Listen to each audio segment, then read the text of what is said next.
শুনলাম এক বেড়ায় নাকি প্রেম করছে বউ থাকতে আরেক বেটির সাথে, সেটা ধরা খাইছে। এটা নিয়ে আবার ফেসবুকের মধ্যে দেখলাম তোলপাড় অবস্থা, তুলকালাম অবস্থা।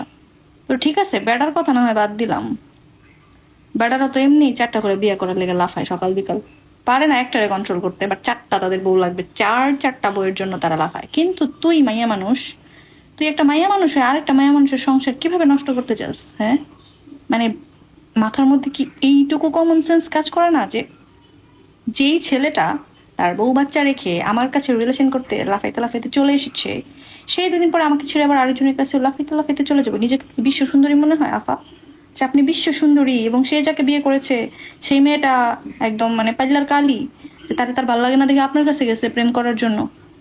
লিসেন আপুরা, আপনারা যারা এরকম বেত্তা বেড়াদের সাথে প্রেম করেন, আপনাদের লাইফের প্রবলেমটা কি জানেন? আপনারা সারা জীবন প্রেম করছেন চকলেট বয়, কিউট বয়, বাচ্চা বাচ্চা পোলাগুলোকে, যারা কিনা আপনাদেরকে 2 দিন রিলেশন করে 3 দিন ব্রেকআপ করে ফালা রেখে চলে গেছে, যারা কিনা রেসপন্সিবিলিটি নিতে চায় নাই, যারা কিনা কোনো রকম কেয়ার করে নাই আপনাদের। আপনারাই কেয়ার করেছেন, আপনারাই তাদের পিছনে সময় দিয়েছেন।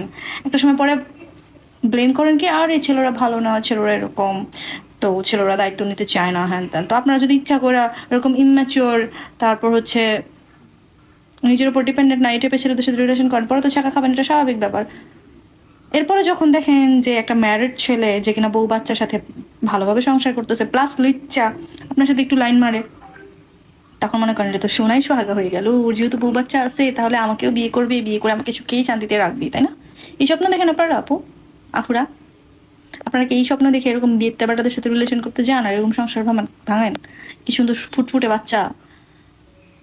কয়েকটা এরকম ইনসিডেন্ট হলো, কয়েকদিন আগে একটা মেয়ে মারা পর্যন্ত গেল এই ধরনের ইনসিডেন্টের কারণে। তারপরও এইসব মেয়েদের লজ্জা হয় না? আরে ভাই, তোদের চেহারাগুলো তো ঠিকঠাক আছে, সুন্দর একটা থোবরা আছে, এই থোবরাটারে কাজে লাগাও তো একটা ঢঙের একটা ছেলে পটাইতে পারো ভাই। এগুলো কি কেন? আর একটা অদ্ভুত বিষয়, মানে আমার আইডিতে, আমার আমার নিজের ফেসবুকে এরকম কয়েকটা আমি খুঁজে পাইছি লাস্ট টাইম। মানে আমার হাজব্যান্ড ফেসবুক ও খুব একটা ইউজ করে না, লাইক যাই না খুব একটা। আমাকে মাঝে মাঝে বলে যে আমাকে একটু ছবিটা আপলোড দিয়ে দিও, আমি ওর আইডিতে আপলোড দিয়ে দিই। সো আমি ওর আইডিতে দেখলাম আমার কিছু ফ্রেন্ড লিস্টের মেয়ে ওর ফ্রেন্ড রিকোয়েস্ট পাঠিয়েছে, যেগুলো আমি পার্সোনালি চিনি, সামনাসামনি চিনি। সো এরা আমার জামাইকে কেন ফ্রেন্ড রিকোয়েস্ট পাঠাচ্ছে আমি জানি না, ওয়াই। লাইক ওদের মানে মানুষ মানুষের ফ্রেন্ড রিকোয়েস্ট কেন পাঠায়? হয়তো বা ফ্রেন্ডশিপ করতে ইচ্ছা করে এই কারণে, অথবা কোনো প্রয়োজন থাকে সেই কারণে, অথবা প্রফেশনাল কোনো রিজন থাকে সেই কারণে। বাট আমার জামাইয়ের সাথে তোদের কিসের এইসব রিজন? এগুলো তো আমি কোনোটাই মিলাতে পারতেছি না। আমার জামাইয়ের সাথে কি ফ্রেন্ডশিপ করতে মন চাইতেছে?